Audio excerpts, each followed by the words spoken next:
దేవుని పరిశుద్ధ నామమునకు మహిమ కలుగునుగాక.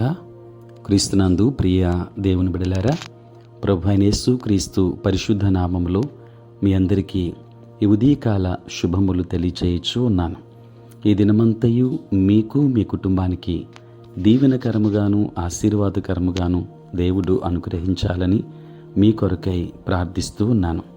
నేటి దినము కొరకు ఏర్పాటు చేయబడిన దేవుని వాక్యము ఆదికాండం 28వ అధ్యాయం 15వ వచనం. ఇదిగో, నేను నీకు తోడయుండి నీవు వెళ్ళు ప్రతి స్థలమందు నిన్ను కాపాడుచు ఈ దేశమునకు నిన్ను మరలా రప్పించెదను. ప్రియులారా, నేటి దినము కొరకు ఏర్పాటు చేయబడిన ధ్యానాంశము దేవుని కాపుదల. ప్రియులారా, పరిశుద్ధ గ్రంథములో కీర్తనల గ్రంథం 91వ సంకీర్తన మరియు 121వ సంకీర్తన మనము గమనిస్తే మన భద్రత విషయమై వ్రాయబడిన అద్భుతమైనటువంటి కీర్తనలు. ప్రియులారా, మనము వాటిని కంటత పెట్టాలి. మహోన్నతిని చాటున నివసించు విశ్వాసికి నిశ్చయముగా 3 రకాల భద్రతలు ఉన్నాయి. మొదటిగా, రక్తము ద్వారా భద్రత, అనగా దేవుని బిడ్డ గొర్రెపిల్ల రక్తంతో ముద్రించబడుట. సాతాను నీపై ఈ రక్తపు ముద్రను చూచినప్పుడు వెంటనే భయముతో వణికి పారిపోతాడు. ప్రియులారా, ఇజ్రాయేలీలు వారి ఇండ్ల గడపలకు గొర్రెపిల్ల రక్తాన్ని పూసినప్పుడు సంహార దూత వారిని ముట్టకుండా దాటిపోయినట్టు నూతన ఇజ్రాయేలీలమైన మనపై పస్కా గొర్రెపిల్ల అయిన యేసుక్రీస్తు రక్తం పూయబడినప్పుడు సాతాను నిన్ను ఏమాత్రము ముట్టలేడు. ఎందుకంటే గొర్రెపిల్ల రక్తంలో గొప్ప శక్తి ఉంది. రెండవది, మనకు దూతల భద్రత ఉంది.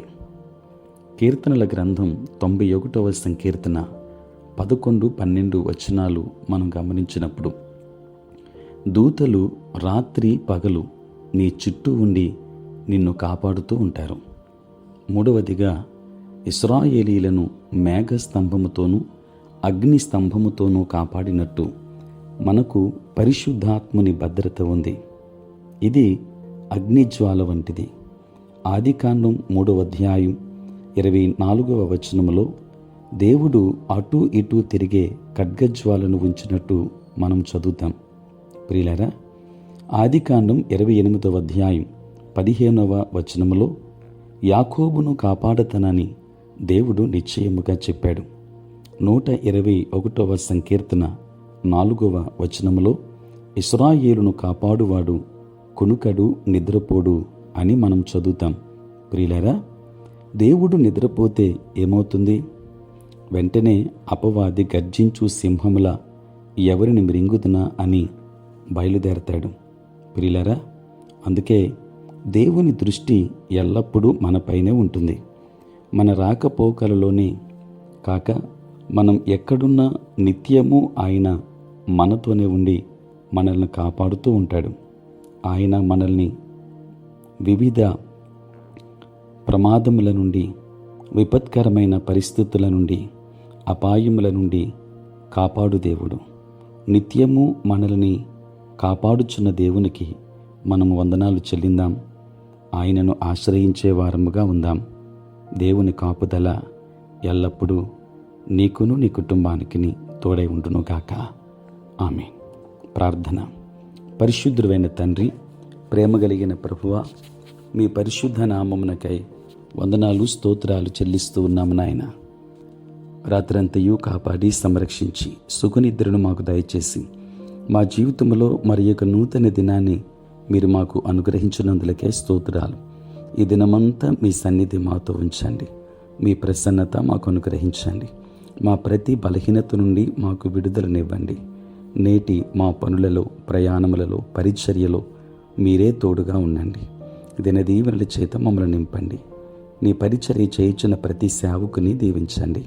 ఉద్యోగస్తులను, వ్యాపారస్తులను, కష్టపడి పని చేసుకుంటున్న బిడ్డలందరినీ దీవించండి. చదువుకుంటున్న బిడ్డలకు మీరు తోడుగా ఉండండి. దూర దేశాలలో, దూర ప్రాంతాలలో ఉంటున్న బిడ్డలందరినీ కూడా మీరు దీవించండి.